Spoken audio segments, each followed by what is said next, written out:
Assalamualaikum warahmatullahi wabarakatuh. Perkenalkan, saya Adi Triana dari mahasiswa Komputerisasi Akuntansi Politeknik Prasetya Mandiri dengan nomor NIM 2303020013. Di sini saya akan menjelaskan materi tentang pendanaan jangka panjang dan pendanaan jangka pendek. Pendanaan. Jika Anda adalah seorang pemilik bisnis, Anda mungkin pernah berada dalam keadaan kekurangan modal dan mengambil keputusan untuk mengambil pendanaan, baik itu pendanaan jangka panjang maupun pendanaan jangka pendek. Sumber pendanaan jangka panjang dapat diperoleh dari utang atau modal, sedangkan pendanaan jangka pendek dapat diperoleh dari kredit dagang, pinjaman bank, surat-surat berharga, piutang, dan persediaan barang dagangan. Syarat pendanaan jangka pendek lebih mudah dibandingkan dengan pendanaan jangka panjang. Biaya pendanaan jangka pendek lebih rendah dibandingkan pendanaan jangka panjang. Sedangkan jangka waktu pendanaan jangka pendek memiliki jangka waktu maksimal 1 tahun atau hanya beberapa bulan saja. Sedangkan pendanaan jangka panjang cenderung lebih pas untuk mendanai aset perusahaan yang digunakan lebih dari satu periode akuntansi. Pendanaan jangka panjang. Pendanaan jangka panjang adalah investasi atau pembiayaan untuk bisnis selama lebih dari 1 tahun. Biasanya melalui instrumen seperti obligasi, pinjaman bank, atau sewa guna usaha. Jatuh tempo dari pembiayaan ini terjadi setelah periode yang ditentukan, dan bisnis harus menyelesaikan semua kewajiban bunga dan utang sebelum jatuh tempo. Keuntungan utama dari pembiayaan jangka panjang adalah memungkinkan bisnis untuk melunasi pinjaman dengan cicilan kecil selama lebih dari 1 tahun. Memberikan fleksibilitas dalam pengelolaan arus kas. Keputusan mengenai jangka waktu investasi biasanya didasarkan pada kinerja rencana bisnis, proyek, dan hasil bisnis sebelumnya. Tujuan pendanaan jangka panjang. Pembiayaan jangka panjang digunakan untuk membeli aset dan peralatan, membantu membiayai dan mendukung modal kerja. Pembiayaan jangka panjang mengurangi ketegangan untuk memiliki investasi yang baik untuk operasi penelitian dan pengembangan bisnis, memberikan kesempatan bagi arus kas di perusahaan untuk ditingkatkan, mendukung proyek-proyek baru dengan modal karena memberikan waktu bagi perusahaan untuk membayarnya kembali nanti. Dan yang terakhir, pendanaan ini membantu memfasilitasi strategi baru, mengembangkan produk baru, dan memperluas operasi bisnis. Sedangkan pendanaan jangka pendek. Pendanaan jangka pendek berarti mengambil pinjaman untuk melakukan pembelian, biasanya dengan jangka waktu kurang dari 1 tahun. Ada banyak jenis pembiayaan jangka pendek. Yang paling umum adalah pay letter, pinjaman pribadi tanpa jaminan, dan pinjaman gaji.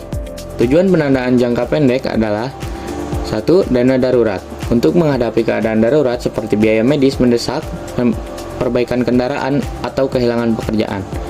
Terus yang kedua, pembayaran utang, untuk membayar utang-utang jangka pendek seperti kartu kredit atau pinjaman pribadi.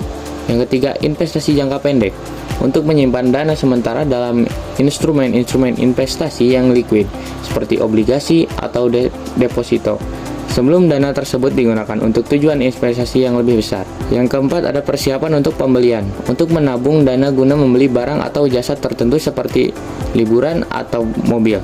Yang kelima, siklus bisnis, untuk mengelola perputaran modal kerja perusahaan seperti pembelian inventaris atau pembayaran gaji staf.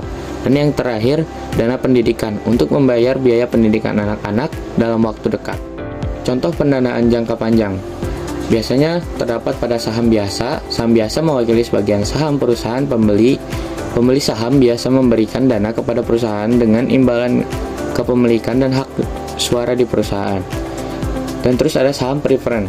Saham preferen memiliki komponen utang dan ekuitas yang membayar dividen tetap secara teratur, memiliki prioritas di atas pemegang saham, dan diperdagangkan seperti saham. Terus yang terakhir adalah obligasi. Obligasi adalah surat berharga yang berisi janji dari penerbit untuk membayar bunga dan melunasi pokok utang kepada pemegang obligasi. Sini ada contoh pendanaan jangka pendek. Pertama, pinjaman bank tanpa pinjaman di mana perusahaan peminjam tidak diberikan aset apapun sebagai jaminan. Oleh karena itu, bank menanggung resiko gagal bayar jika perusahaan meminjam tidak melunasi bunga atau pokok pinjaman. Yang kedua, pinjaman bank dengan jaminan. Pinjaman terjamin adalah pinjaman di mana perusahaan menyediakan aset sebagai jaminan. Yang ketiga, surat berharga komersial atau SBK. SBK merupakan instrumen pasar uang yang diterbitkan koperasi non-bank dengan tenor maksimal 12 bulan dan dicatatkan di Bank Indonesia. Dan yang terakhir adalah pay later. Banyak toko menawarkan pinjaman beli sekarang, bayar nanti, baik secara langsung maupun online. Dengan jenis pembiayaan ini, Anda biasanya dapat langsung keluar dari toko dengan barang yang Anda beli, lalu membayarnya nanti melalui cicilan atau pembayaran bulanan yang dimulai setelah jangka waktu tertentu.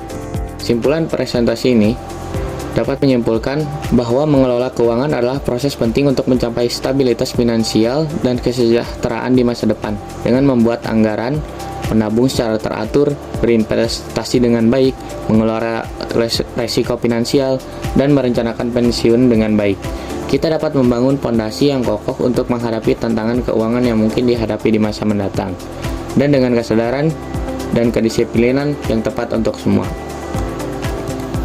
Sekian presentasi dari saya, kurang lebihnya mohon maaf.